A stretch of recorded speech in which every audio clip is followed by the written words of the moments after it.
آسيا. تأخر خالي إدريس عن موعد عودته إلى البيت، فكان الأرق رفيقي لهذه الليلة.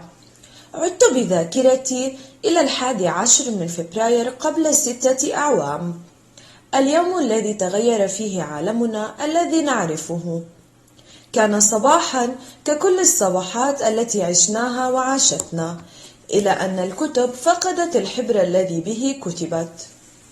لم يبقى كتاب واحد فوق أرض بلادنا إلا وضم بين دفتيه صفحات فارغة كبطون الجياع. انتفض العالم بأسره، وأرسلت الوفود والبعثات، وأصبحت بلادنا قبلة للباحثين والعلماء. لكن لم يسفر ذلك عن شيء، بقيت الكتب عارية من الأحرف، وأصبحنا نحن عرايا من العلم. لازلت أذكر التأثير الكارثي لهذا الحدث. ألغيت الامتحانات، وتوقفت المدارس والمصالح الحكومية التي كانت لا تزال تعتمد اعتمادا تاما على إرشيف من الملفات المطبوعة. ضاعت حقوق الكثيرين لاختفاء الحبر من إيصالات الأمانة والشيكات والعقود وجوازات السفر وكل الأوراق الثبوتية. تخبطنا في هذا الضياع لشهور طويلة، حتى بدأنا رويدا في الاعتماد على الحاسوب والإنترنت في كل شيء. وفي الوقت نفسه دفعت الحرب الأهلية التي عصفت بالبلاد إلى تغيير الكثير من القوانين، وأهمها إنشاء مجلس الوصاية المتحكم في كل شبر في أرض بلادنا. ما زلنا حتى هذه اللحظة نجهل الأسس التي تم من خلالها اختيار أعضاء مجلس الوصاية، لكن يتم التأكيد دوما عن طريق كافة الوسائل الدعائية على أن أعضاء مجلس الوصاية 30 هم أفضل ما أنجبت بلادنا. أعطى مجلس الوصاية الضوء الأخضر ليبدأ الجميع في إعادة كتابة ما يحفظون من الكتب لإنشاء مكتبة إلكترونية ضخمة. كان كل شيء في طريقه إلى الاستقرار، لكن كل شيء انهار فجأة، فكتابة التاريخ كانت مهزلة لم يشهد العالم مثلها من قبل. آلاف من الكتب الإلكترونية كتبت لتسجل حدثا تاريخيا واحدا ب1000 طريقة مختلفة. أضفى بعضهم على حرب أكتوبر أسمى معاني البطولة، وآخرون وسموها بالعار. هناك من ألبسها رداء القدسية، وهناك من عراها حتى بدت كسوءة في جبهة التاريخ.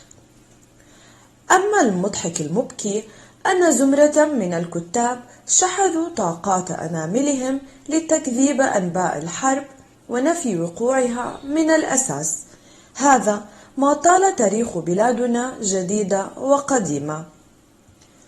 لم يسلم أي حدث تاريخي من التحريف، فأوقف مجلس الوصاية بيد من حديد هذا العبث بعقول الأجيال القادمة. أذكر يوم أن صدر قانون صارم بتجريم كتابة الكتب التاريخية إلا بإذن رسمي من وزير الكتب الذي عينه مجلس الوصاية ليرأس وزارة الكتب والتأليف التي أنشئت بعد حادثة اختفاء الحبر. وللمرة الثانية ظننت أن بلادنا في طريقها إلى الاستقرار، لكن مجلس الوصاية الذي أراد حماية التاريخ كان بمكيالين، فلجأ أيضا إلى تزويره، إذ بيض وجوه موالية وشوه سيرة معارضة. وعندئذ ظهرت رابطة الدم.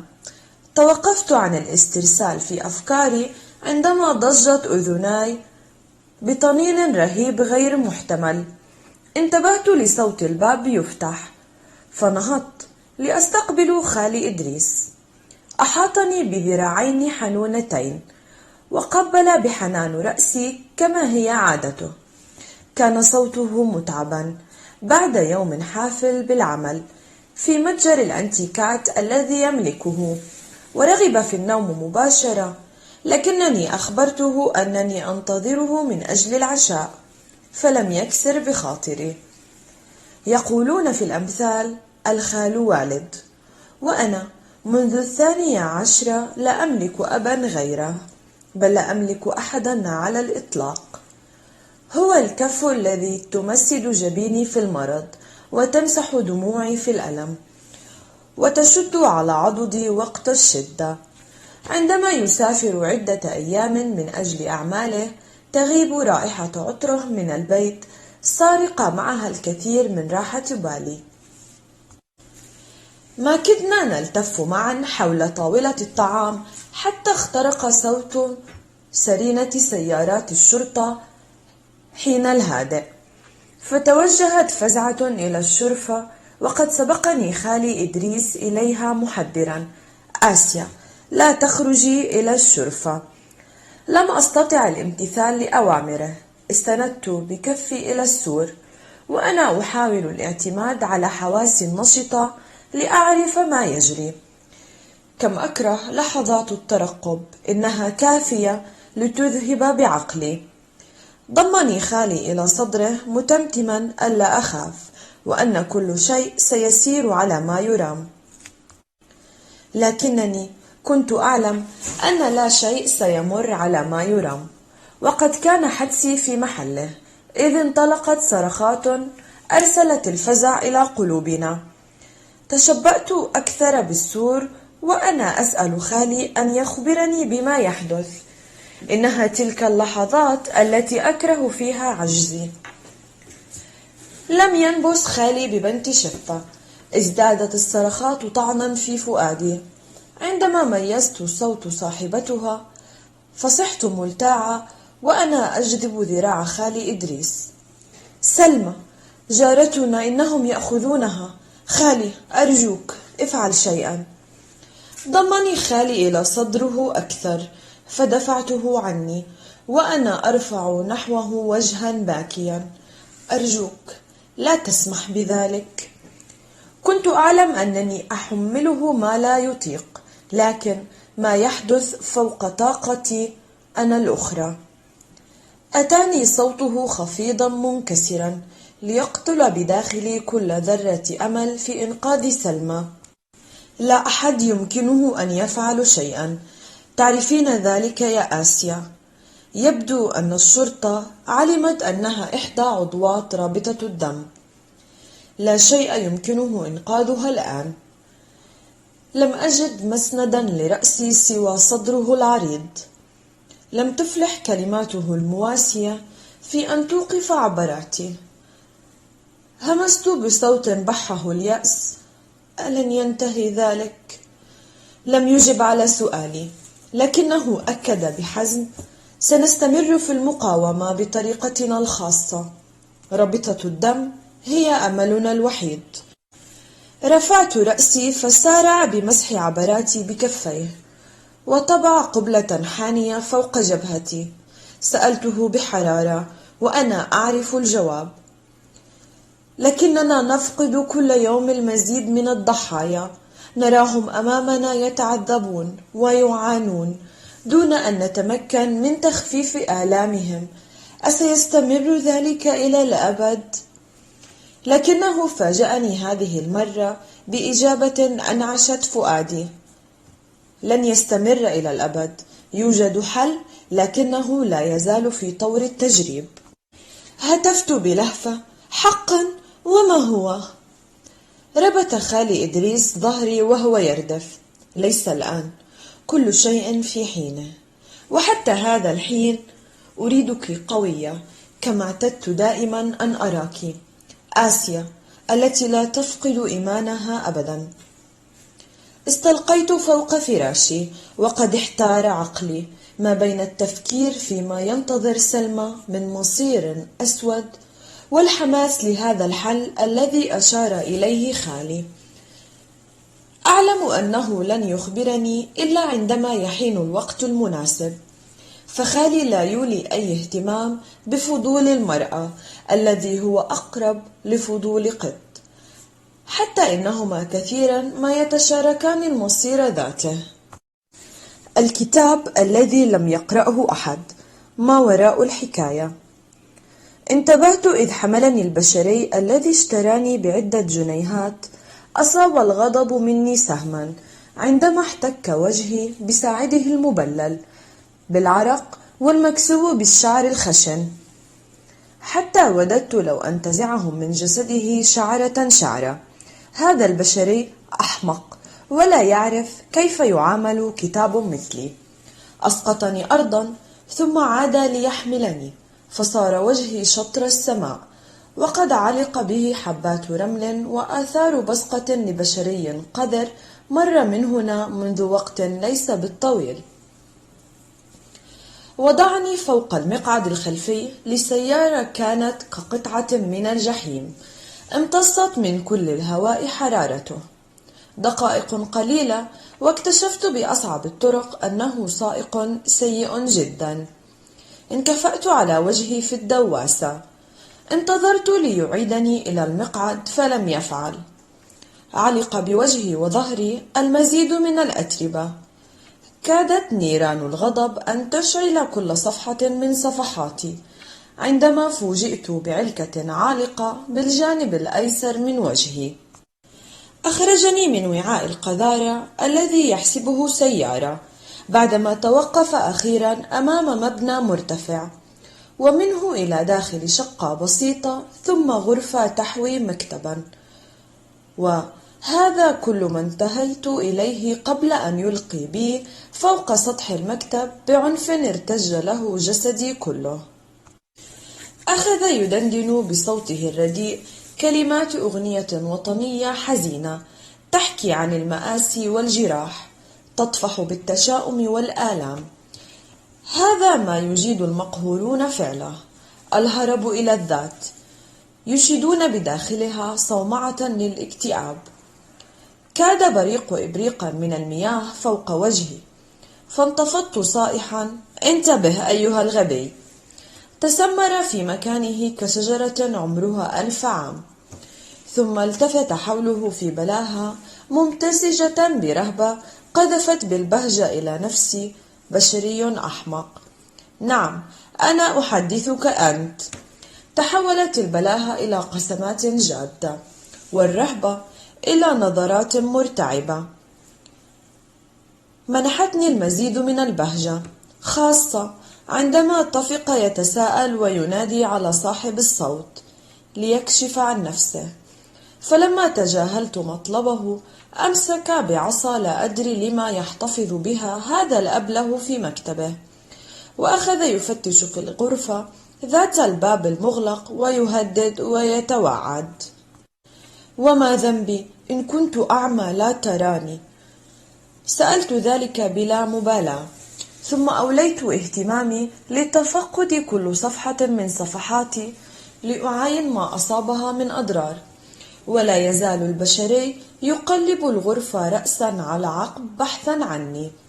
خرج ليتفقد أركان بيته، وانتهى ليعود مرة أخرى إلى المكان الذي منه بدأ، بشعر أشعث ونظرات مضطربة لم تمس بداخلي موضع شفقة. دنا من المكتب وارتكز بكفيه فوقه، منحني القامة، وجهي أمام وجهه، لا يفرق بينهما سوى بضعة سنتيمترات. اهتدت عيناه إلى العلكة الملتصقة بوجهي الأسود، فأخرج من جيبه منديلا وأزالها، ثم نفض عني التراب.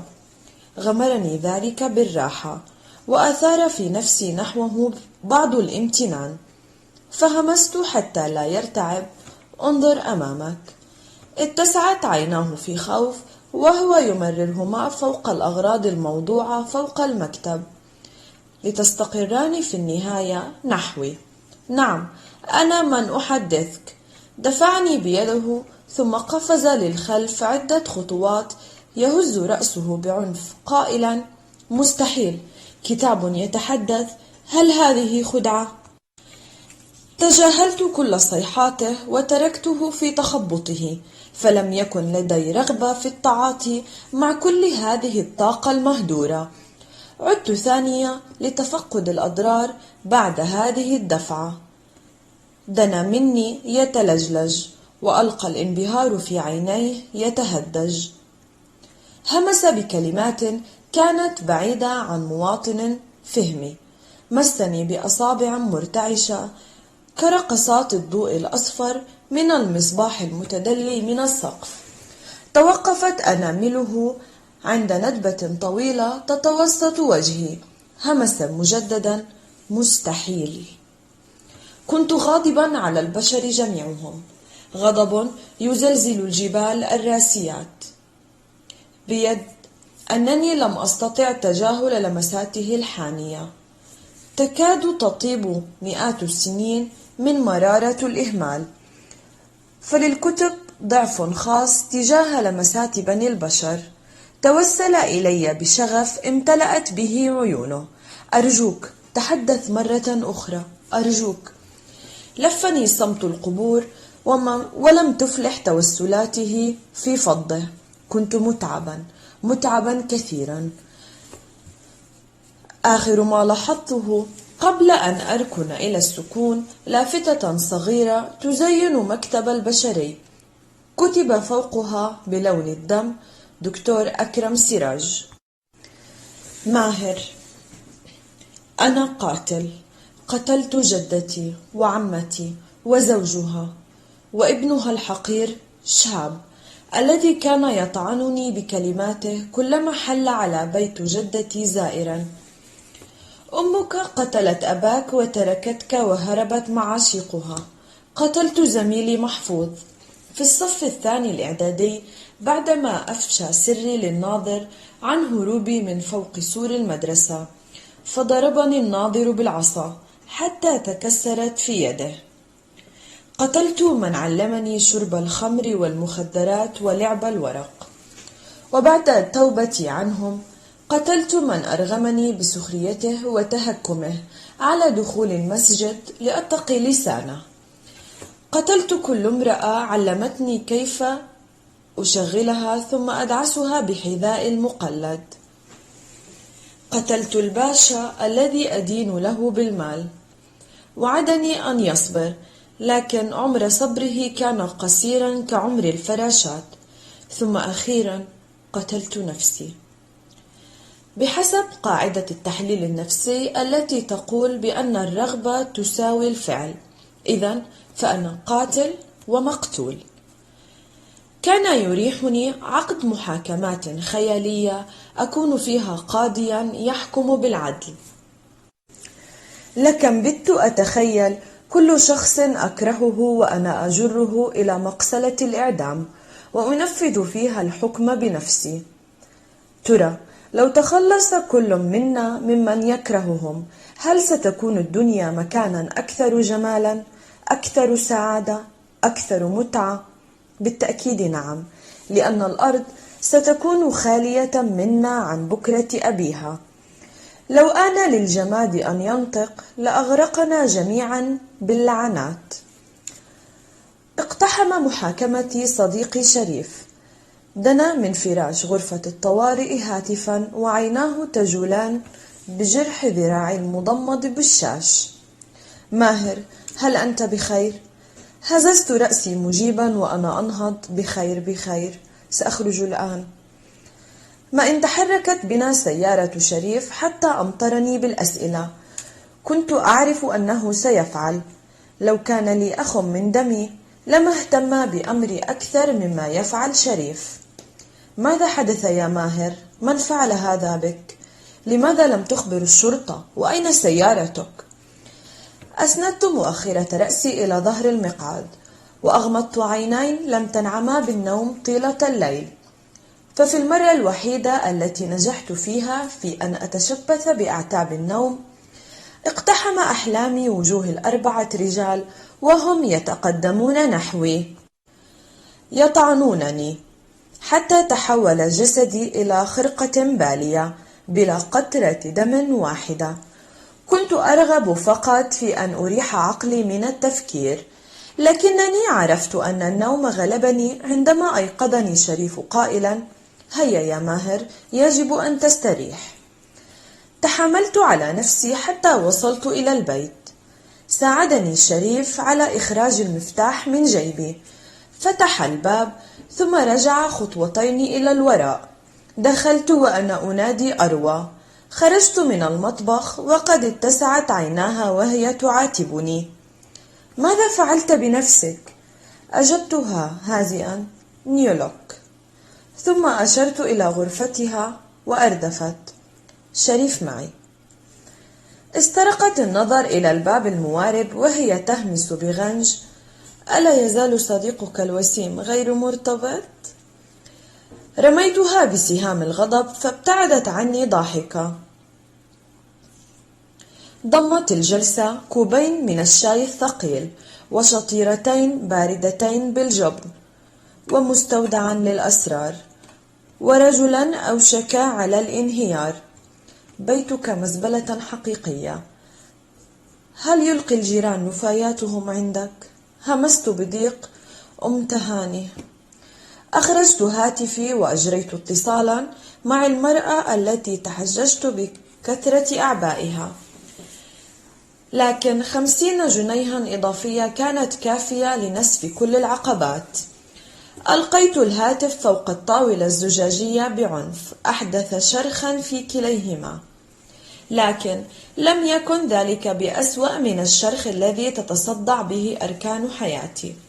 ماهر، اهدأ. رفعت إصبعي محذرا بجدية بالغة: لو قلت لي اهدأ مرة أخرى فسألقي بك خارج البيت. انحنى شريف بجسده وشبك أصابع كفيه قائلا: حسنا، ماذا تنوي أن تفعل؟ انتفضت واقفا وقد اشتعل الغضب بعقلي وقلبي وكل ذرة بجسدي. لا أعرف يا شريف، رأيت بنفسك كيف أن تهديد الرجل جاد إن لم أرد إليه ماله. لا أخاف أن يقتلني، فليس لحياتي أي معنى، لكن... نظرت إلى الباب المغلق لغرفة أروى وأنا أعض على شفتي السفلى حتى كدت أدميها. شطرني شريف موضع النظر. حل الصمت ضيفا ثقيلا حتى بددته قائلا بحزم: لن أسمح لمكروه أن يصيب أروى. هذا الرجل قذر لا ضمير له، يظن أنه يمتلك أرواح الناس بثروته وسطوته. يجب أن أسدد له أمواله في أقرب وقت. بسط شريف كفيه في حيرة وأضاف كأنما لا يخطر سؤاله بعقلي: ومن أين ستأتي بالمال يا ماهر؟ بدا حزينا وهو يقف أمامي يضع كفه فوق كتفي ويقول بحرارة: لو كنت أملك المال لأعطيته لك، لكنك تعرف أمر الخسارة التي لحقت بي مؤخرا ودفعتني لرهن البيت والشركة للبنك. وضعت كفي فوق كفه وأقررت بما أضمره في نفسي: أعرف يا شريف أنك ما كنت لتتأخر عني لو كنت تملك المال. انطلق رنين هاتفي ليقطع حديثنا. التقطه شريف ونظر إلى شاشته مفصحا: سكرتيرتك. أطلقت تنهيدة حارة ثم افتتحت حديثي معها برجاء: نيفين، أرجوك، أريد أن أسمع خبرا جيدا. كان صوتها مبتهجا على غير العادة: مستر ماهر، بالفعل لدي خبر رائع. قلت بلهفة: أخبريني. اتصلوا بنا من شركة بيانكو، لقد فزنا بالعمل. مستر ماهر، لم يقدم أحد عرضا أفضل منا. أطلقت صيحة عالية دفعت بأروى لأن تغادر غرفتها بعد أن بدلت منامتها لتستطلع الأمر. أنهيت المكالمة وأنا أنقل بصري بين أروى وشريف قائلا بسعادة لم أشعر بها منذ زمن طويل: لقد فزت بالعمل مع شركة كبيرة، كل شيء سيكون على ما يرام. قالت أروى معاتبة: الحمد لله، انتهت فترة الاكتئاب. اسمع، يجب أن نحتفل. لقد تحملت عصبيتك طوال الفترة الماضية ويجب أن تعوضني عن ذلك. لففت ذراعي حول رقبتها، قبلت رأسها، ولا تزال الأرض لا تسع سعادتي. لك ذلك. ثم نظرت إلى شريف قائلا: وأنت كذلك يا شريف، سنحتفل ثلاثتنا بهذا الخبر السعيد. تكونت على شفتيه ببطء بسمة عريضة. قال مؤكدا: لا يمكن أن يفوتني ذلك يا صديقي. ثم استطرد يذكرني بمشكلة كانت غائبة عن تفكيري. وجميل الذي طردته من سيحل محله؟ اختفت بسمتي. قلت مفكرا: لا يمكن بدونه. يجب أن أعيد جميل للعمل. غدا سأفعل اللازم. آسيا. آسيا، هناك رجل بالخارج يريد مقابلتك. اسمه جميل. جميل عبد العزيز. حسنا، أدخليه يا شاهد. انتهى عملي اليوم في المدرسة، فتوجهت إلى شركتي لممارسة عملي الأساسي، رغم أن الشركة رسميا ملك لخالي إدريس، إلا أنني أديرها وحدي، مما جعلني أتحدث عنها دائما وكأنها شركتي الخاصة. أما شهد بشغلها منصب مساعدة لي، كانت تيسر لي الكثير من الأمور، وما أروع أن تكون مساعدتي في العمل هي في الوقت نفسه صديقتي الوحيدة. دخل الضيف بهدوء. إن سمعت إبريل لم أنتبه لوجوده إلا حينما تنحنح، فأشرت إلى المقعد المواجه لمكتبي.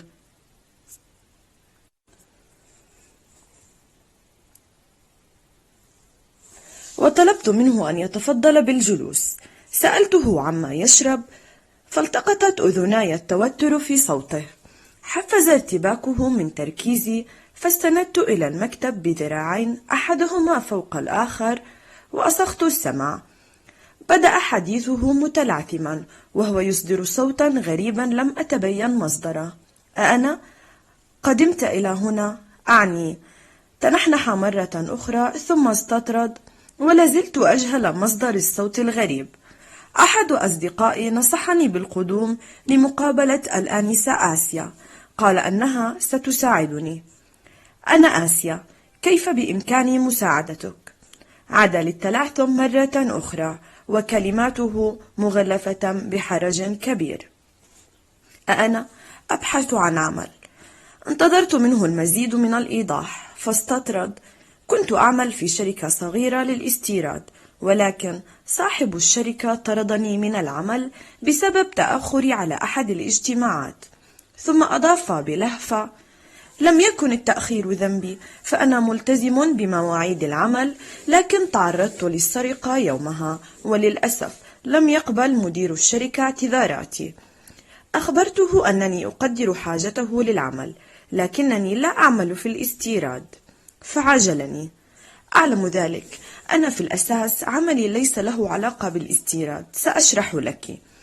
كانت الشركة تعمل في مجال استيراد الورق والأقلام، وفي أحد الأيام تعاقد صاحب الشركة على صفقة ورق كبيرة وضع فيها كل رأس ماله، لكن جاءت حادثة اختفاء الحبر من الكتب لتقسم ظهره بعد كساد سوق الورق. عندها بدأ مدير الشركة من الصفر مرة أخرى، وألحق الدعاية والإعلان بعمله في الاستيراد، فأصبح يستورد المنتج ويقوم بالدعاية، وخلق سوق له فيكثر عليه الطلب. لكنه تعرض لمشكلة كبيرة مؤخرا عندما تم سرقة بيانات حملة دعائية لأحد العملاء من مكتبه وبيعها إلى منافسه، فألزمه العميل برد مال الحملة كاملا، وهذا عرضه لخسارة فادحة.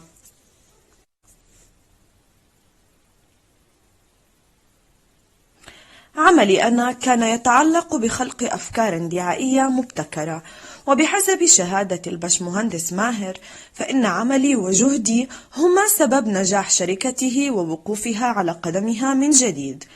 أعمل معه منذ أن كنت في الفرقة الأولى في الجامعة، وأنا الآن بالمناسبة في الفرقة الرابعة بكلية الحقوق. لكنني أحببت مجال الدعاية والتسويق، وقرأت فيهما عشرات الكتب. أعتبر نفسي هاويا. لكن نيفين سكرتيرة الشركة تقول دائما أن عملي احترافي، كما أنه يعجب العملاء كثيرا، يعني أظن ذلك. ران الصمت للحظات، فقاطعته بقولي: فلأشرح لك الأمر بدوري يا أستاذ جميل. شركتي لا تعمل في الدعاية والتسويق، بل أعمالنا تتعدى ذلك. نحن شركة تطوير أعمال، نساعد الشركات التي تعثرت في أعمالها لكي تعود إلى السوق بقوة، ليس بالمساعدات المالية، فنحن لا نملك الدعم الكافي لذلك، بل بنصائح الخبراء. عندي فريق ممتاز، نجحنا حتى الآن في مساعدة عشرات الشركات خلال 5 سنوات هي عمر شركتنا. لمست في صوته حماس الشباب، وقد أدركت أخيرا مصدر الصوت. إنه يقوم بترقعة مفاصل أصابعه واحدا تلو الآخر. كنت قد قرأت ذات مرة أنها حركة تشير إلى توتر صاحبها. أرجو بشدة أن أكون أحد أفراد فريقك يا آنسة آسيا، وإن أردت اختبار قدراتي فأنا جاهز لذلك. كنت بالفعل بحاجة إلى شخص مثله، ولم أجد في المتقدمين لشغل الوظيفة بغيتي. غلبني الفضول وأنا أطلب منه أن يستعرض نماذج من الدعاية التي ابتكرها. كان مترددا في البداية، ولم يفهم كيف لكفيفة مثلي أن تدير هذه الشركة، بل وتنتظر منه استعراض قدراته أمامها وإرسال نماذج أعماله من حاسوبه إلى حاسوبها. لم يكن الأمر صعبا كما تخيل، فجهازي اللوحي قادر على القراءة الصوتية. وضعت سماعات الرأس في أذني، واستمعت إلى الصوت الإلكتروني حتى انتهيت من قراءة الملفات التي أرسلها، ثم عدت إليه ببضعة أسئلة، وكأن حماسته عدوى انتقلت إلى دمائي. تابعت بشغف حديثه، وعلى ثغري بسمة صغيرة لا تفارقه. انتهى كلامه ولم ينتهي لهاث انفعالي. رافقه في انتظار ردي على كل ما قيل. لم أجعله ينتظر طويلا، وقلت أخيرا: متى تريد أن توقع العقد؟ احتاج كثيرا وهو يعبر عن شكره وسعادته. سألته بعد حين: عندي فضول لأعرف من هو الصديق الذي نصحك بمقابلتي. تردد طويلا ثم قال: أعتذر، لا يمكننا الإفصاح عن اسمه. سألته باستغراب: لماذا؟ هل هو السر؟ نعم، سر، وعاهدته على ألا أبوح به أبدا، فازداد فضولي حتى بلغ ذروته.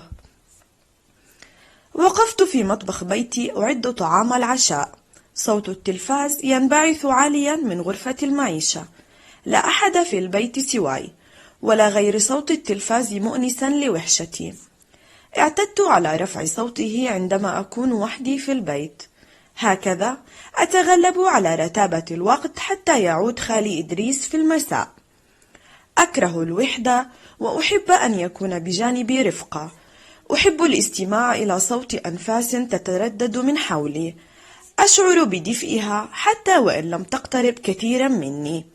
سماع الصوت يخنقني، يجعلني أشعر وكأنني وقعت من ذاكرة الدنيا، فأعود وأذكر نفسي بأن لي رب يرعاني.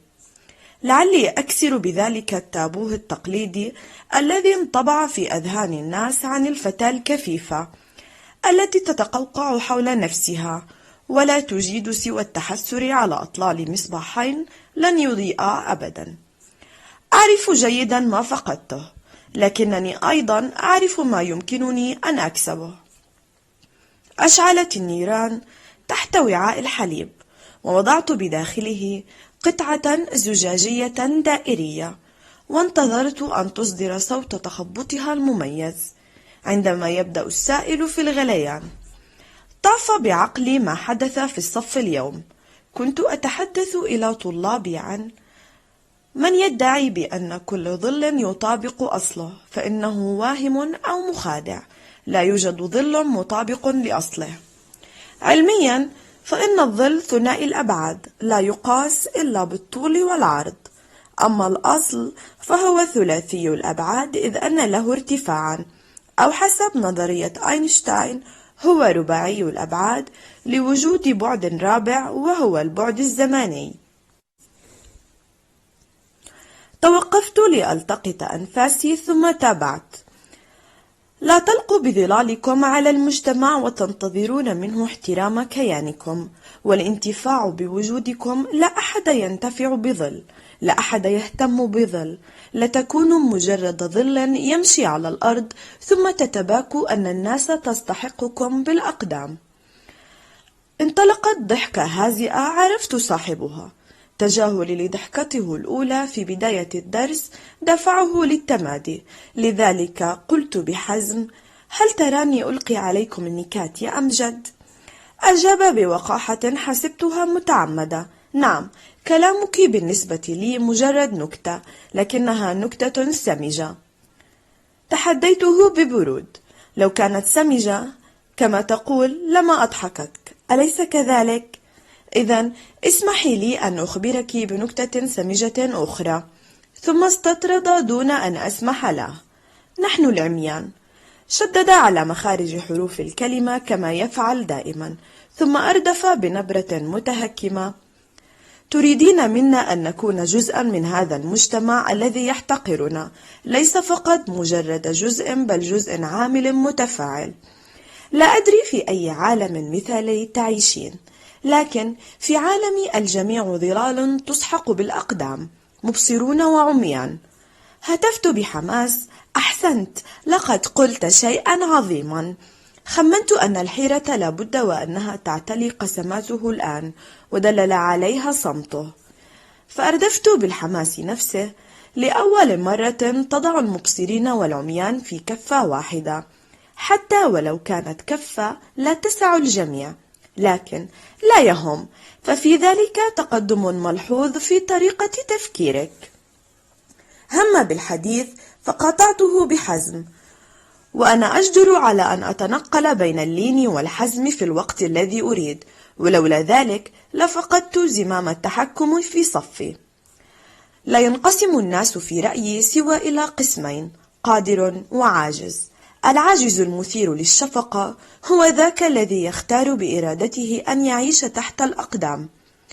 احتك مقعده بالأرض، وسمعت صوت ارتطام جسده في المواضع نفسها التي يرتطم بها في كل مرة. خرج منفعلا وهو يهتف: لا أريد أن أسمع هذا الهراء، لا طريق أمامنا سوى أن نسير مع التيار.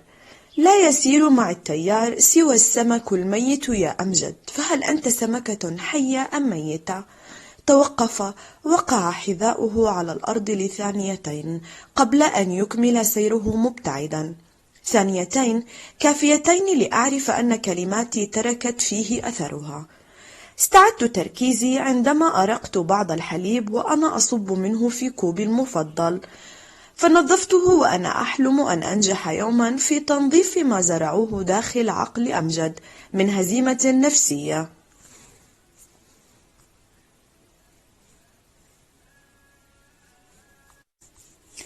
كان ثقيلا أكثر مما ظننت، بارد الملمس بتفاصيل دقيقة، ونقوش رافقتها أناملي مجيئا وذهابا.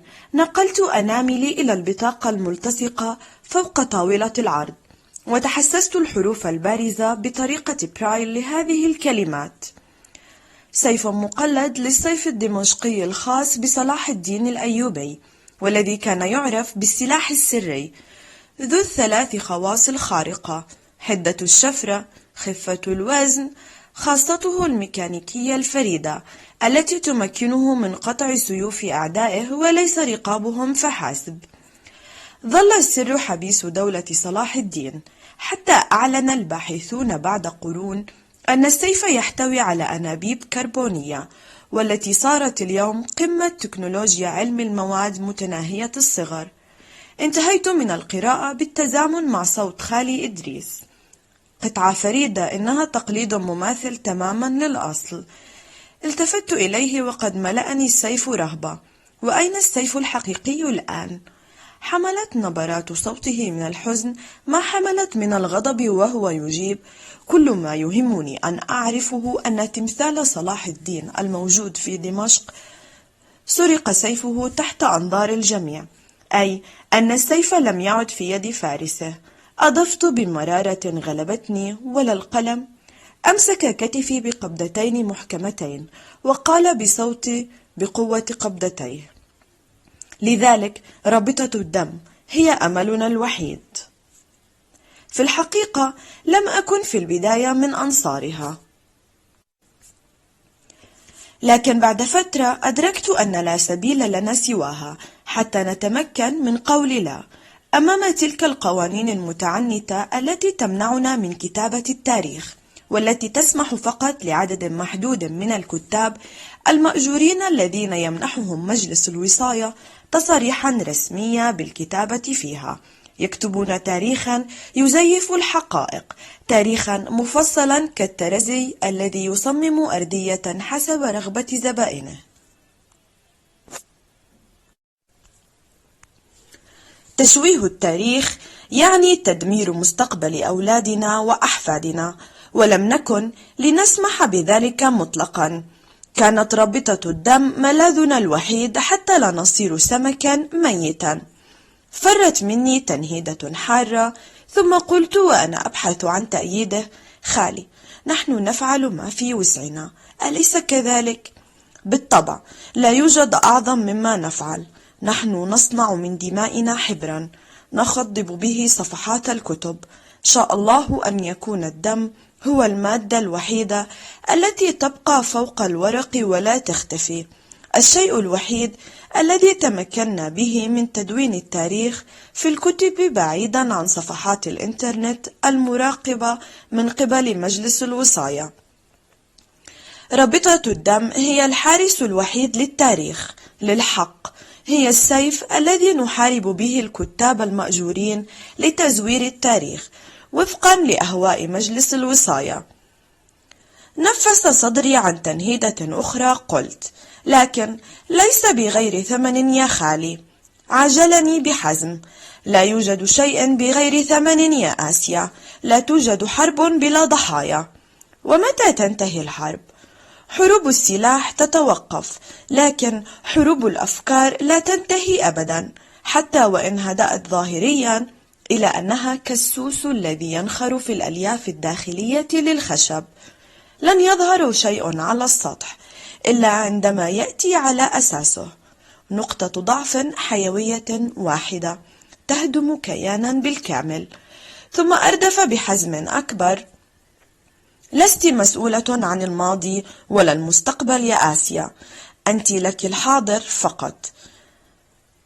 إن صب كل منا تركيزه على حاضره فسينتظر أحفادنا بالتأكيد مستقبل أفضل، وسيكون لديهم ماضي أجدادهم ليفخروا به. قطع حوارنا صوت شهد: آسيا، هيا، أنا جائعة جدا. مرحبا يا عم إدريس. مرحبا يا شهد. حسنا، اذهبا واستمتعا بوقتكما. تشبثت بذراعه كما اعتدت أن أفعل في صغري عندما أرجوه أن يفعل شيئا تشتهيه نفسي، وقلت: تعال معنا، اشتقت لصحبتك وأصبح متجرك يأخذك مني كثيرا. سمعت ضحكته التي ترسل البهجة في عروقي، وقال: تعلمين أن مشاغلي لا تنحصر في متجر الأنتيكات هذا، لكن سمعا وطاعة يا حبة القلب. تعلقت برقبته وضممت نفسي إليه، وفي عيني بسمة لا يملك رسمها غيره. دائما ما يخبرني بذلك: عيناك لا تضحكان إلا معي يا آسيا. يعوضني بحنانه عما فقدته منذ اليوم الكئيب الذي انتحر فيه أبي.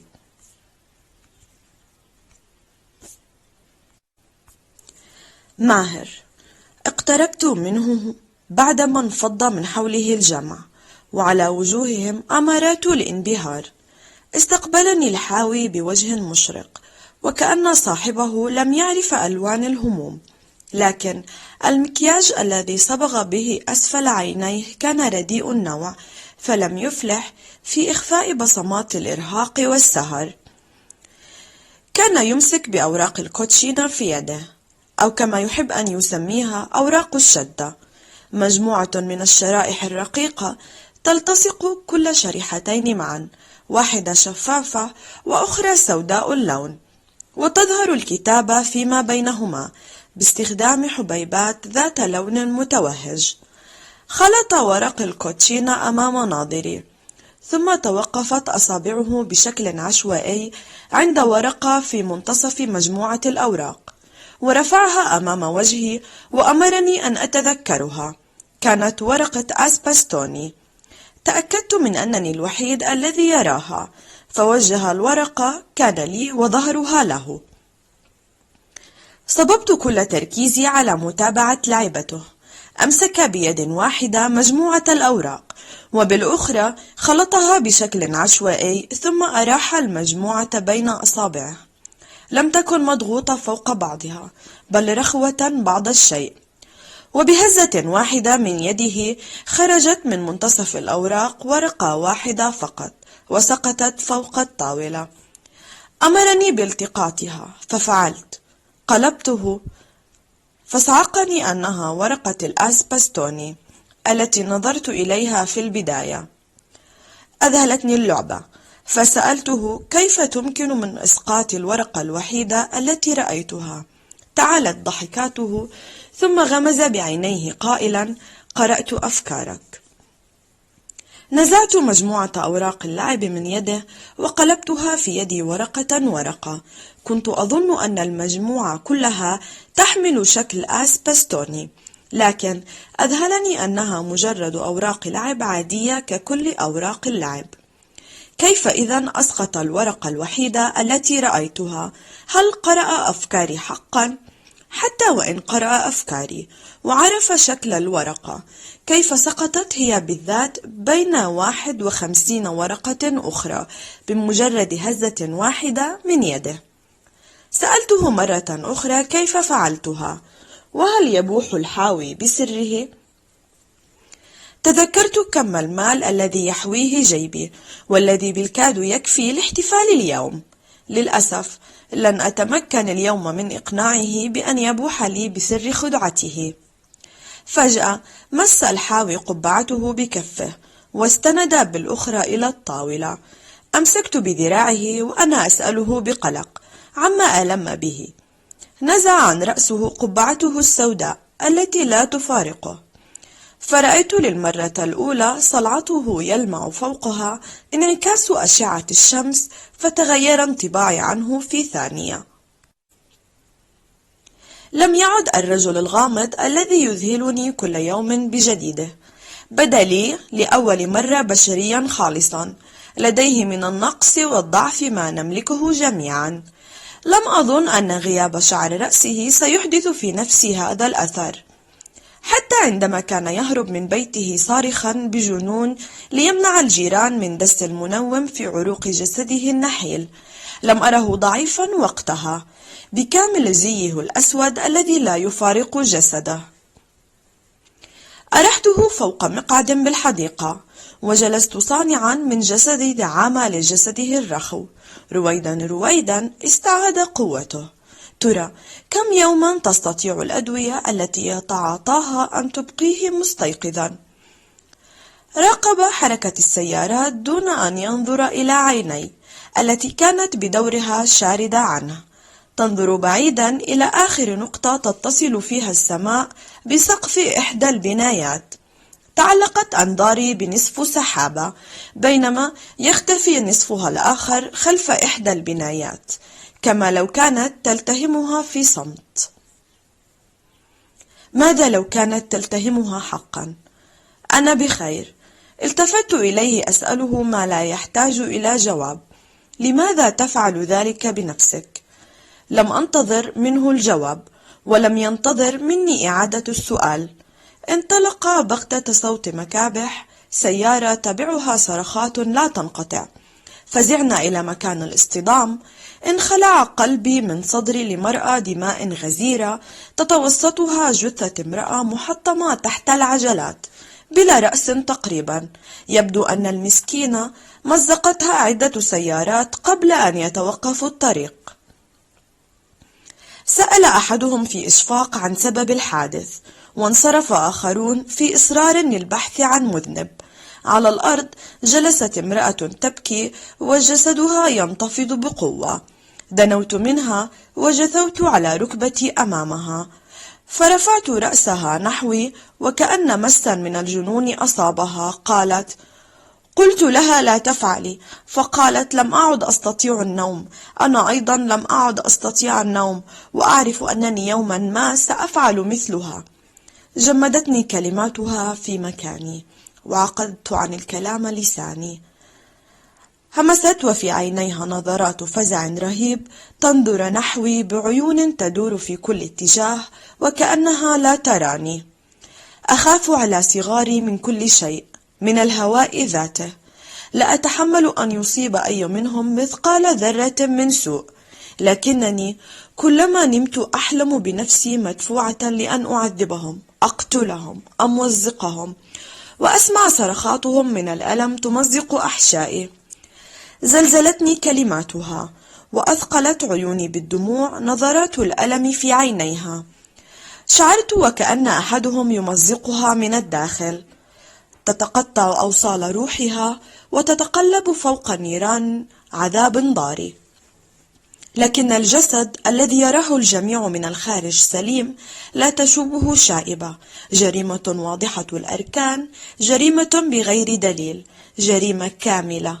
صح الرجال بفخر وهم يمسكون بقائد مذعور لإحدى السيارات: وجدنا المذنب.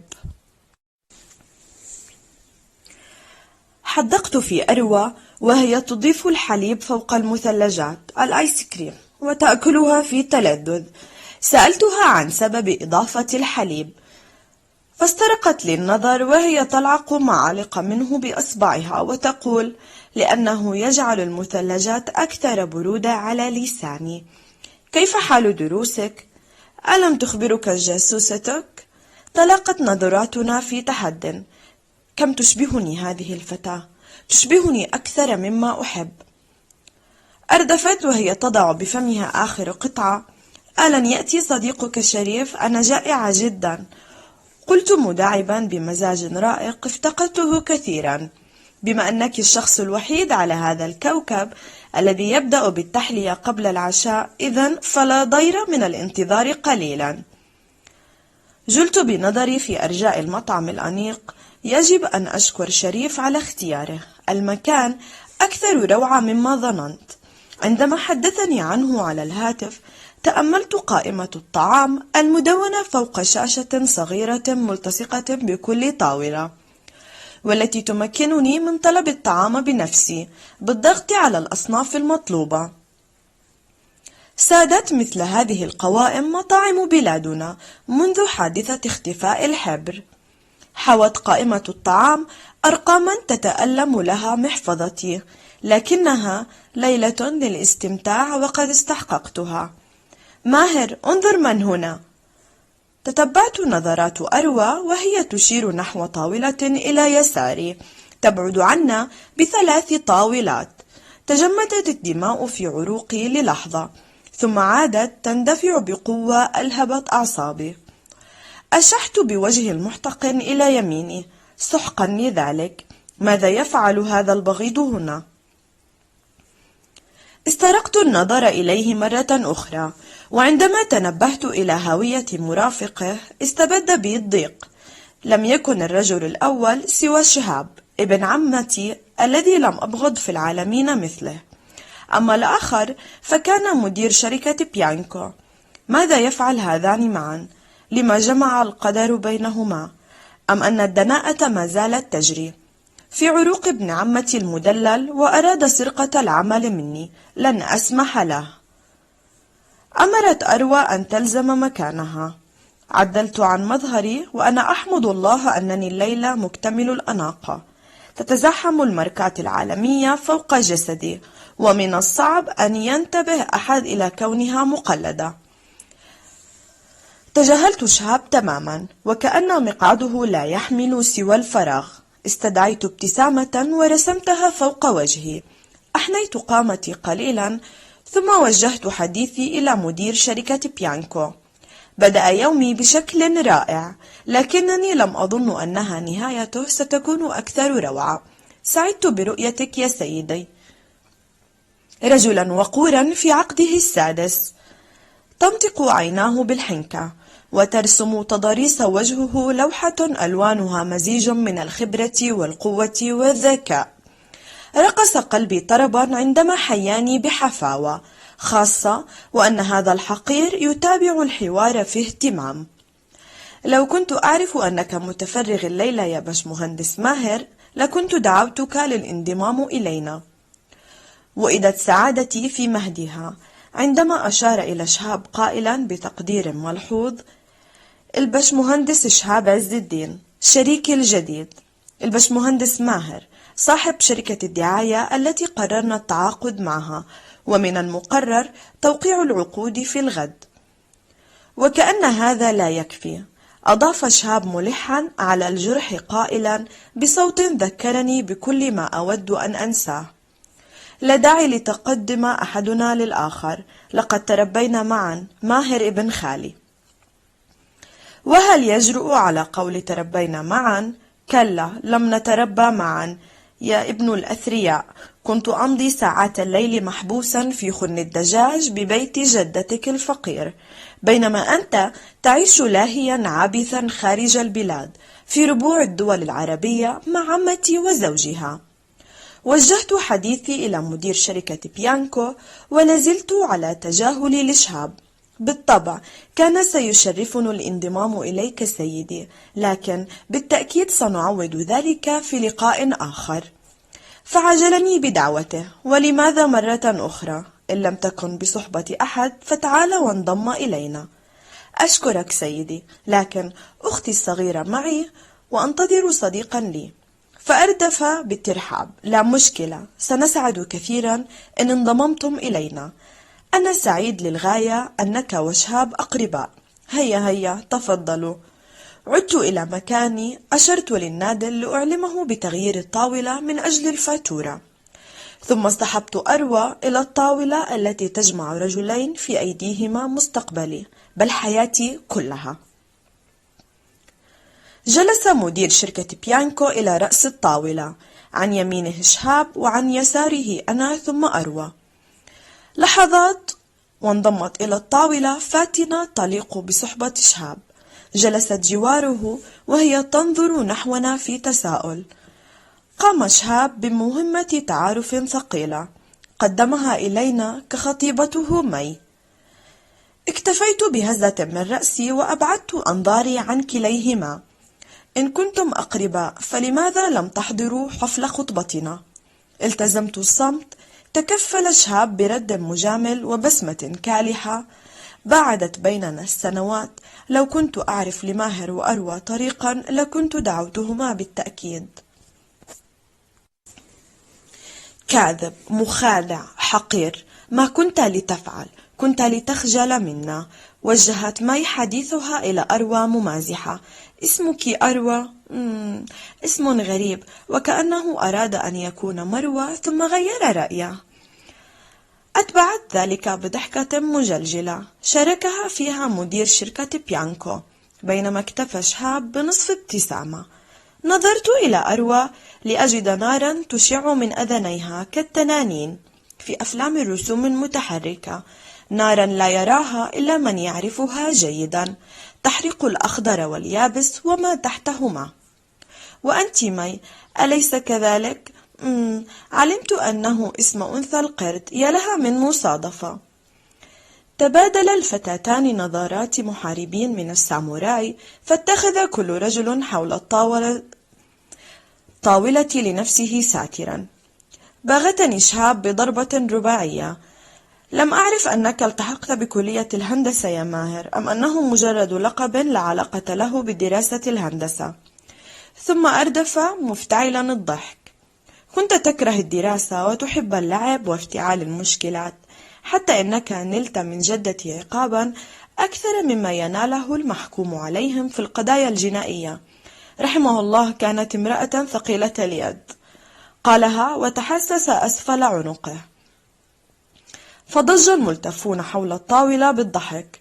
طبعا باستثناء وأروى التي قررت خوض جولة أخرى مع مي، فأشارت إلى طبقها قائلة: تحبين عين الجمل؟ رفعت مي حبة منه في شوكتها وقربتها من فمها وهي تقول: كثيرا، وأنت؟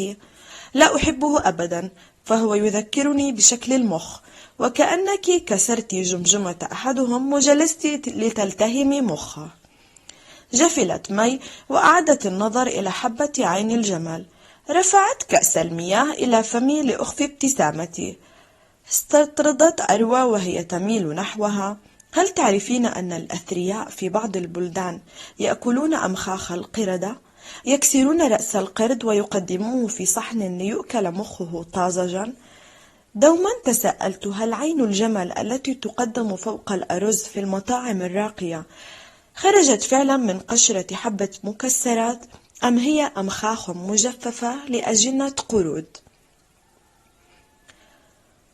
منعت بصعوبة ضحكة كادت تغلبني. اتضح أن العشاء أكثر متعة مما توقعت. أعادت مي الحبة إلى طبقها وهي تزددر ريقها مشمئزة. امتدت يدها إلى كأس الماء، فاستطردت أروى بحذر مصطنع: سمعت أن المياه التي تقدم في المطاعم هي إعادة تدوير لمياه الصرف لديهم. في الواقع لا ألومهم كثيرا من أجل تخفيف النفقات. ثم اتسعت ابتسامتها الخبيثة وهي تضيف في رقة: في الهناء والشفاء. أبعدت مي الكوب عن شفتيها بتردد ملحوظ، وأمارات التقزز تعتلي وجهها. دوما تغيظني تعليقات أروى، لكنني اليوم أشعر بالغبطة وأنا أراقب ضيق شهاب وتململه في جلسته. استأذن مدير شركة بيانكو ونهض ليجيب على اتصال هاتفي، فحل التوتر محله.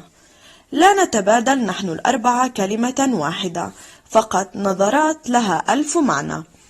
رن هاتفي فتوجهت إلى شرفة المطعم، إحدى يدي في جيبي والأخرى تعتصر الهاتف بقوة وأنا أصيح: ما هذا العبث يا نيفين؟ وهل علمت في أي شركة بدأ جميل؟ العمل؟ نعم بالطبع مستر ماهر، أرسل لي العنوان فورا. يبدو أن الليلة التي كانت من المفترض أن تكون للمتعة ستنتهي نهاية غير محتملة. اهتز هاتفي يعلن عن وصول الرسالة. قرأتها وأنا أتابع من طرف خفي الحوار الدائر بين أروى وشهاب دون أن ألتقط منه كلمة واحدة. نظرات أروى الجادة وإنصاتها الشغوف إلى شهاب أثار ارتيابي، فعدت إلى الطاولة التي لا تضم في هذه اللحظة سواهما، وعندها توقفا عن الحديث. أين شريف؟ الكتاب الذي لم يقرأه أحد. ذات غروب حملني سيدي بهاء الدين وانزوى بي مفترشا ركنا قصيرا مستترا عن عيون المدينة المقدسة. خط فوق صفحاتي بما جادت به قريحته من بديع الكلمات. انتشيت بهما فخرا، وبين أقراني من كنوز الكتب ازددت عزة. توقفت مليا ثم عاد ليصل الكلمة بالكلمة ويغزل الفكرة بالفكرة، حتى صرت مأدبة من العلم تحمست لأن تذهل العالمين من بعده. يومها انتهت الصفحة، فتأهب ليكحل غيرها بخطه الأنيق. سافرت بي الذكرى إلى وقت صناعة هذه الورقة تحديدا، يوم أن كانت الكتب مقدمة في غنائم الحروب على الذهب والفضة والمال والجواري. عندئذ ولدت هذه الورقة. اقتحم البشري المدعو أكرم سراج خلوتي، فأعادني إلى زمان يبحث فيه البشر عن الحقيقة في كل مكان إلا في بطون الكتب. كعادة البشر ثرثر طويلا، فلا يزال يتوسل ويترجى لأتحدث إليه مرة أخرى، حتى صفعته بصمت لا يكسره كاسر، فلما يئس سريعا كما هو متوقع من أمثاله دار على أعقابه، فصحت به: ليس من فضائلكم الصبر. التفت إلي بلهفة كادت أن تسبب له تمزقا في الرقبة، رفع كفا ليسكن بها ألم رقبته. أحاول منع نفسي من التحدث، لكنني مدفوع برغبة تستبد بي. أستلذ كثيرا بمحادثة البشر حتى وإن كنت منهم مغتاظا. كانت دهشته عندما سمعني أتحدث لأول مرة لا تختلف كثيرا عن دهشتي من قدرته على سماعي، فتلك موهبة لا يملكها إلا القليل من بني جنسه. لمعت عيونه وهو يتمتم: أنت تتحدث، لم أكن واهما إذن. ثم أردف: أرجوك لا تتوقف عن الكلام، تحدث تحدث. هتفت بغيظ احتشدت به أركاني: هل هناك من يسمع؟ أنا أسمع. خبرتي بحماس البشر طويلة جدا، إنها كعود ثقاب لا يطول به زمان حتى يحترق بكامله. دنا مني البشري ومس بأنامله صفحتي الأولى، توقف عند حرق أصاب أسفلها، فسافرت بي الذكرى إلى يوم أصبت فيه بهذا الحرق الذي شوهها وبتر نصفها محولا إياه إلى رماد. كان ذلك مباشرة عقب معركة عظيمة غيرت مجرى التاريخ، معركة حطين، إذ سمح القائد المنتصر صلاح الدين الأيوبي لبقايا جيوش الصليبيين بالرحيل بسلام عن أرض القدس. وفي مساء اليوم التالي للمعركة وفي جنح الليل هجم أحد الجنود الناقمين على بيت سيدي بهاء الدين، خيرة علماء زمانه. لم يكن بالبيت وقتها، وكنت أول ما لمسته يد الجندي المحتقنة بالكراهية. أشعل شمعة وقربها مني حتى التقطت وريقاتي حرارات اللهب. لم أتألم قط مثلما تألمت في هذا اليوم. كنت أظنها النهاية، سأستحيل إلى رماد بائس قبل أن يقرأني أحد. هجم أحدهم فجأة من الخلف على هذا الناقم، كنت أظنه سيدي أو أحد تلاميذه، لكن ما إن تطلعت إلى وجهه وهيئته حتى أدركت أنه مجرد جندي صليبي آخر. وقف الرجلان وجها لوجه. قال الذي بيده النار: لماذا هجمتني بيار؟ فأجاب الذي بيده الأمل: لويس، هل جننت؟ لماذا تحرق الكتب؟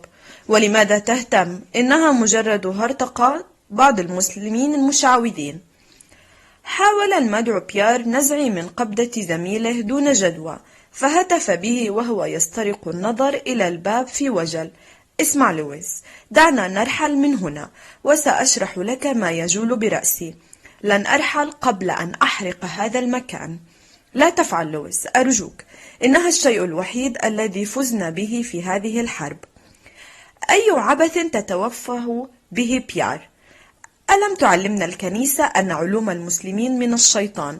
لماذا بحق الجحيم ترى في هذه القذارة مغنما؟ دفع به بيار إلى الخارج، وانزويا في ركن مظلم خلف البيت.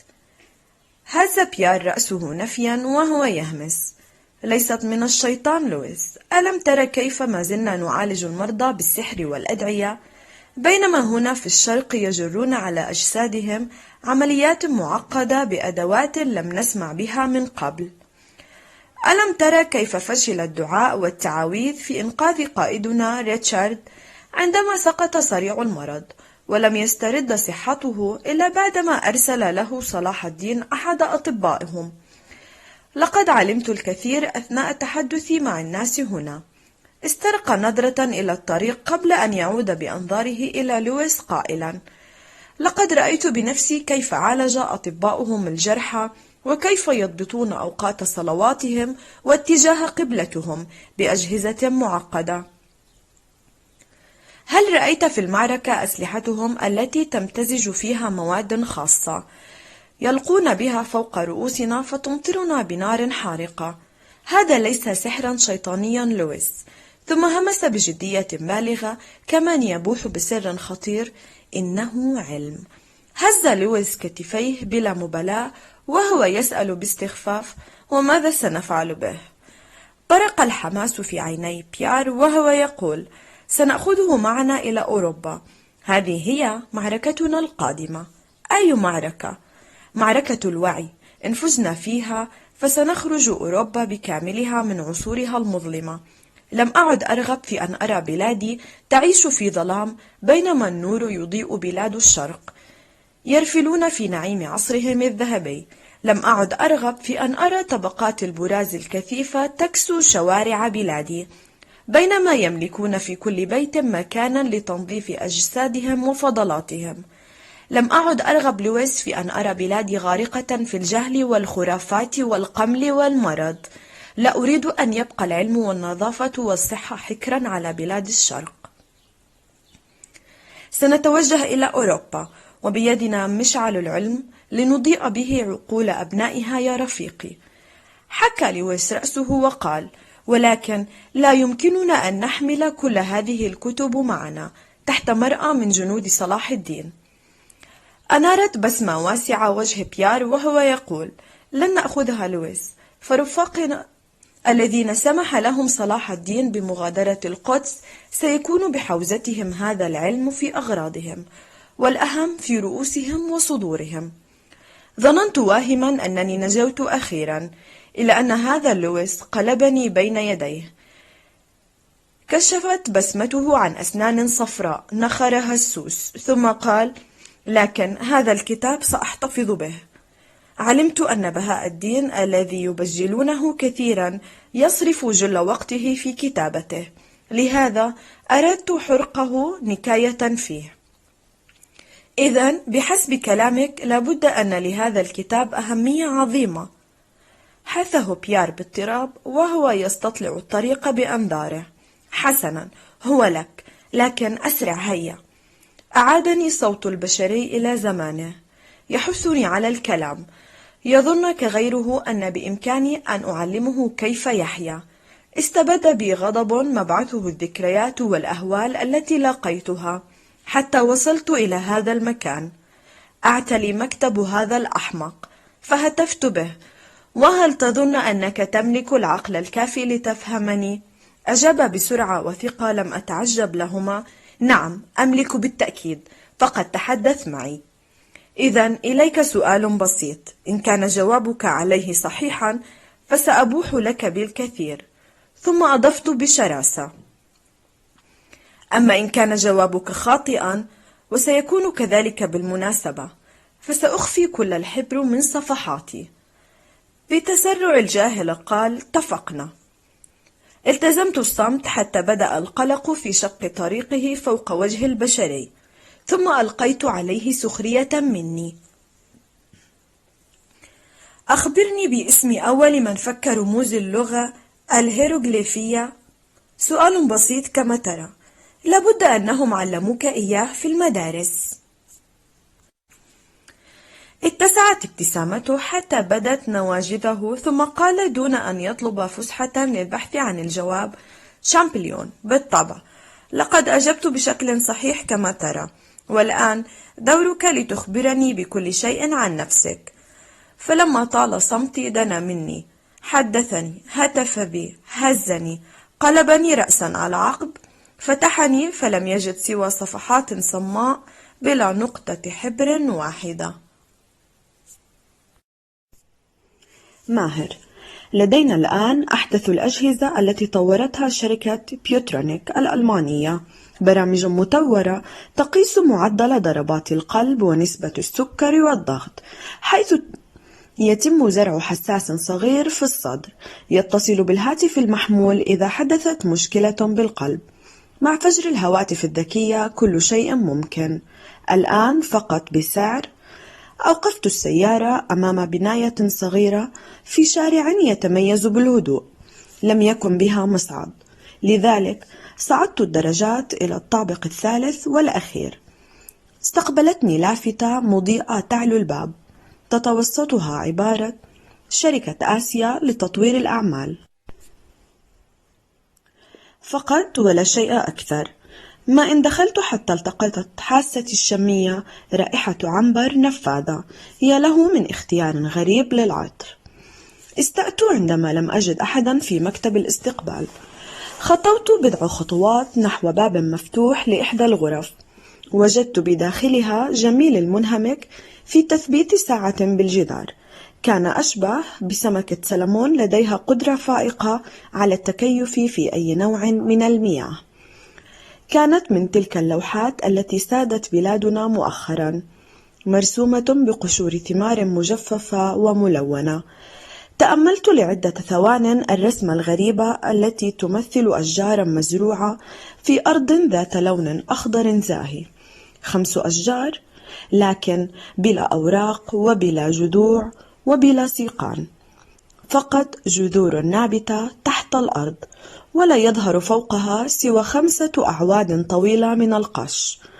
يناقض ضعفه قوة جذوره، تدفعه الرياح إلى أن يميل بعنف وكأنه في وضع ركوع. قطع دندنته عندما التفت وبوغت برؤيتي. حك شعر رأسه واتخذ من المكتب الصغير ساترا. سألته: ماذا تفعل هنا يا جميل؟ حرك بعض الأغراض فوق المكتب باضطراب واكتفى بقول: أعمل. نيفين، اتصلت بك عشرات المرات، لماذا لا تجيبيها؟ لو لم يخبرها أحد أصدقائك بمكان عملك لما توصلت إليك، خاصة بعدما غيرت عنوان منزلك منذ فترة، دون أن تهتم بتدوينه في ملفك الإلكتروني بالشركة. بدأ أكثر اضطرابا من تلميذ أمام معلمه. وضعت كفي في جيبي، ملأت رئتي بالأكسجين، ثم قلت: لم أقصد طردك. تعلم أنني كنت أمر مؤخرا بوقت عصيب. هيا فلتعد معي إلى الشركة. كلا يا باشمهندس ماهر، لن أعود. منعت نفسي بصعوبة من أن أصرخ بوجهه. قلت وأنا ألوح أمامه بسبابتي: ستعود معي يا جميل، لقد فزنا بالعمل مع شركة بيانكو. إن كنت تريد زيادة في راتبك فلك ذلك. لا أريد شيئا يا باشمهندس ماهر، بصراحة أحب العمل هنا. حقا؟ لم يكن في نيتي أن أثور، لكنه أرغمني بعناده على ذلك، ويبدو أن هذه الثورة اقتحمت الأبواب المغلقة. فانفتح أحدها وخرجت من خلفه امرأة اقتربت منا بخطى بطيئة. التفت إليها قبل أن تحاول دخول الغرفة، قائلا وأنا أشير بيدي إشارة توقف: كل شيء على ما يرام، لا داعي لتدخلك. تستمرت خطواتها عند الباب، نظارة شمسية في مكان مغلق. أتخترع تلك المرأة صيحة جديدة للموضة؟ تجاهلت المرأة كلماتي ولم يعجبني ذلك، ثم وجهت سؤالها إلى جميل. عرفت ذلك من اتجاه رأسها. ماذا يحدث هنا؟ فضح صوتها الرقيق حداثة سنها، بعد أن أوهمتني النظارة التي تلتهم نصف وجهها أنها امرأة أربعينية. لا شيء، الباشمهندس ماهر كان في طريقه إلى الخارج. يا له من وقح، لم يسبق أن أتعامل جميل معي بمثل هذه الوقاحة. على ماذا يعتمد هذا الأبله؟ تواضع الشركة التي يتمسك بها مفضوح للعين. قلت بإصرار لا يسمح باعتراض، مسددا له نظرات نارية: لن أرحل بدونك. اقتربت الفتاة، توقفت على بعد 3 خطوات، عقدت ذراعيها أمام صدرها وسألت بتعال: ما مشكلتك؟ مشكلتي ليست معك، من فضلك عودي إلى عملك. أملت رأسها وقالت بهدوء لكن بحزم: طالما المشكلة تخص أحد العاملين بشركتي، إذن فمشكلتك معي. شركتك؟ عرفت إذن سر اختيار العنبر. كان من الممكن أن يتطور الحوار بشكل سيء لولا أن قطعه دخول فتاة تماثلها في العمر تقريبا، لكنها أكثر أناقة وجمالا. سددت نحوي نظراتها وهي تقول: آسيا، الجميع بانتظارك. حسنا يا شهد. التفت إلى جميل استعدادا لاستكمال النقاش بعد رحيل الفتاتين، إلى أن تلك الآسية قالت: هيا يا جميل، وأنت أيضا. ثم خرجت. سمعت الفتاة الأخرى شهد تسألها: من هذا؟ فأجابتها: لا أحد. رحل ثلاثتهم وبقيت وحيدا في وسط الغرفة يأكلني الغيظ. في طريقي إلى مقر شركة بيانكو قام عقلي بعمل عشرات البروفات الذهنية لما ستؤول إليه نتائج الاجتماع، وكانت جميعها نهايات مبهجة كثيرا. لكن ما إن وقع بصري على شهاب يجلس مغترا بنفسه حول طاولة الاجتماع حتى قفز لعقلي أسوأ نهاية ممكنة. كنت متوترا إلى الحد الذي جعل استدعاء ابتسامة واحدة أكثر صعوبة من أي وقت مضى. وهذه هي أعظم مقطوعات باخ الموسيقية. ألا توافقني في ذلك يا باشمهندس ماهر؟ أومأت برأسي مجاملا، وأنا لا أتذكر كيف وصل بنا الحديث إلى باخ ومقطوعته العظيمة، فقد كنت منغمسا في تأليف مقطوعتي الخاصة. عندما اتخذ الحديث منحنى أكثر جدية عن طبيعة الدعاية التي سأقدمها من أجل منتج شركتهم الجديد، قاطعني شهاب بوقاحة متعمدة: لا يشبه هذا العرض البسيط النماذج البارعة لأعمال شركتك السابقة والتي عرضتها علينا يا باشمهندس. وباشمهندس بالطبع كانت إمعانا في إذلالي. لا شك لدي أن ابن الأثرياء يعلم جيدا أنني لم أحصل على الشهادة الثانوية قط. هذا مجرد عرض مبدئي، فقد قمنا بالاستعانة بمصمم دعاية جديد، فالمصمم القديم نواجه معه مشكلة. وقاطعني بصفاقة: لا نريد مصمما جديدا يا باشمهندس، نريد عرضا مميزا كالذي وعدتنا به. اعذرني يا ماهر، لكن لا شأن لنا بالمشاكل الداخلية في شركتك. ضاق صدري عندما تحدث مدير الشركة قائلا: يبدو أننا سنؤجل توقيع العقد قليلا، لكن أرجو أن تسرع في حل مشاكلك، فكل تأخير ليس في صالحنا كما تعلم. صرخت بصوت لم يسمعه أحد: أنا أيضا التأخير ليس في صالحي أبدا. لو تعلمون أنني مهدد بالقتل، لما جلستم أمامي وألقيتم علي شروطكم بمثل هذا البرود؟ أو لعلكم كنت ستفعلون الشيء نفسه. فحياتي لن تشكل لكم أو لغيركم أي فارق يذكر. وماذا يمثل 1 من 90 مليون؟ لم أكد أخرج من المصعد وأنا غارق في أفكاري السوداوية، حتى أتاني اتصال هاتفي من صديقة أختي لتفجعني بقولها: أروى على علاقة برجل لا أعرفه، رأيتها اليوم تركب سيارته بعد الدرس، وكانا في وضع غير لائق على الإطلاق. آسيا. دخلت الصف فسمعت حديث مجموعة من طلابي، أحدهم يحكي للآخرين عن النظارة ثلاثية الأبعاد التي اشتراها والده منذ أسبوع، وكيف أن أخاه الصغير قد طار بها فرحا وأخذ يتباهى بها أمام الجميع، فقد أصبح يعيش الأفلام لا فقط يراها.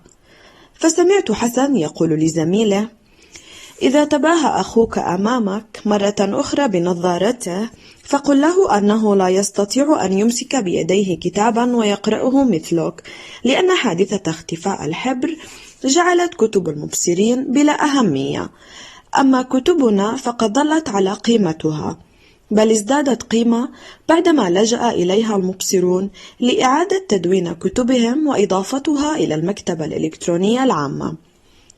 فتدخل طالب آخر في الحوار قائلا بصوت مليء فخرا: نعم، كما قلت يا حسن، نحن في مدارسنا نقرأ من الكتب، أما في مدارسهم فهم محرومون من لمس الكتب ويلجؤون إلى أجهزة لوحية غبية، علما بأننا أيضا نستطيع استخدام النوع الناطق منها بكل سهولة. صفقت بيداي فساد الهدوء. أنبأني صوت احتكاك المقاعد بالأرض أن كل منهم يعود إلى مجلسه. لا أستطيع إنكار أن انتفاع الجميع بالكتب المدونة بطريقة برايل جعلني أنا نفسي أشعر بنقطة تفوق لصالحنا. يخجلني أن أشعر بذلك، كما لو كنت مراهقة في عمر طلابي.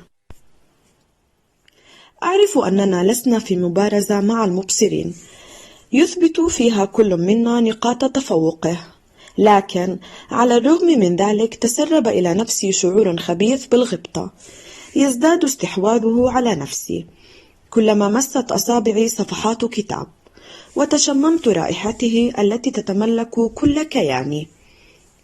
ألقيت عليهم سؤالا يدور حول محور حديثهم واهتماماتهم. هكذا علمتني سنوات العمل التطوعي في هذه المدرسة. إن أردت أن يحوز كلامي على اهتمام طلابي، فيجب أولا أن يكون كلامهم محور اهتمامي. هل يعرف أحدكم فكرة كاميرا الأطفال المجسمة التي تباع في محلات اللعب بسعر زهيد؟ كيف تسأليننا عن شيء لا يعرفه إلا المبصرون؟ وبالطبع كان ذلك أمجد. قالت سالي بحماس: أنا أعرف، كان لدي واحدة في صغري قبل أن أفقد بصري وأخبرني أبي بسرها. كانت سالي هي الوحيدة من بين طلابي التي لم تولد عمياء تماما كمعلمتها. قلت له: اشرحي لنا إذن. الفكرة بسيطة جدا، أبسط مما نتخيل، مجرد صورتين مختلفتين عن بعضهما اختلافا بسيطا، وعندما ترى كل عين صورة يقوم المخ على الفور بدمج الصورتين معا وترجمتهما كصورة واحدة مجسمة. قال حسن بحرج: مس آسيا، أنا لا أستطيع تخيل ما تشرحه سالي. الصور المجسمة كالفرق بين جسدك والظل يا حسن، وأعلم أن البعض لن يستطيع تخيل ما تشرحه سالي عن الكاميرا المجسمة، مثلما لا تستطيع أن تتخيل الألوان، لكنك بالتأكيد تستطيع أن تتعلم الكثير حتى إن كنت لم ترى الألوان من قبل. التقطت أنفاسي وأردفت. بداخل عقل كل منا ملف للألوان والأشكال ولأشياء متنوعة أخرى، وكلما اكتسبنا خبرة أضفناها إلى الملف الخاص بها.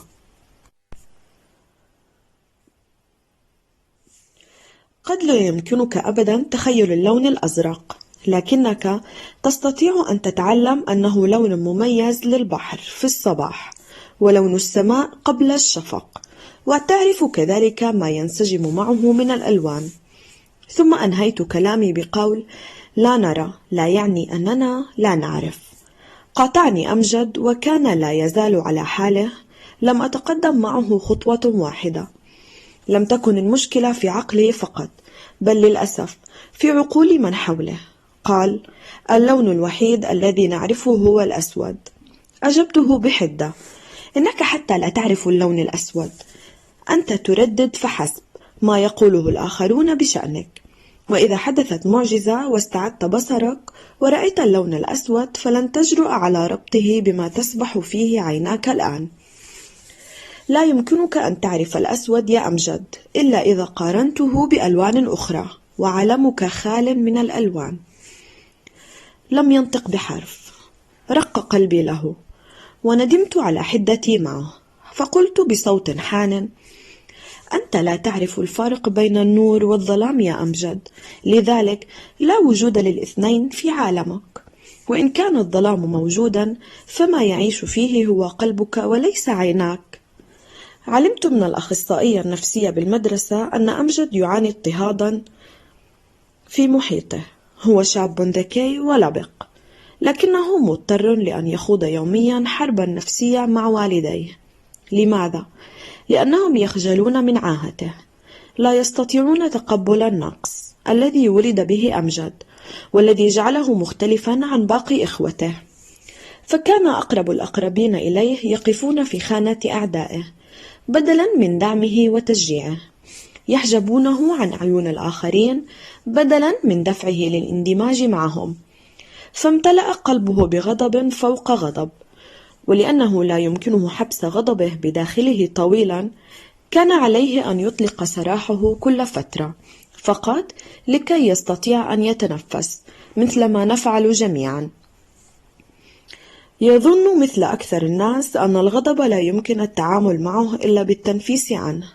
لا يعرف أن هذا التنفيس سيرفع من الشعور بالإثارة، فيتوهج الغضب بقلب صاحبه كجمرة حارقة.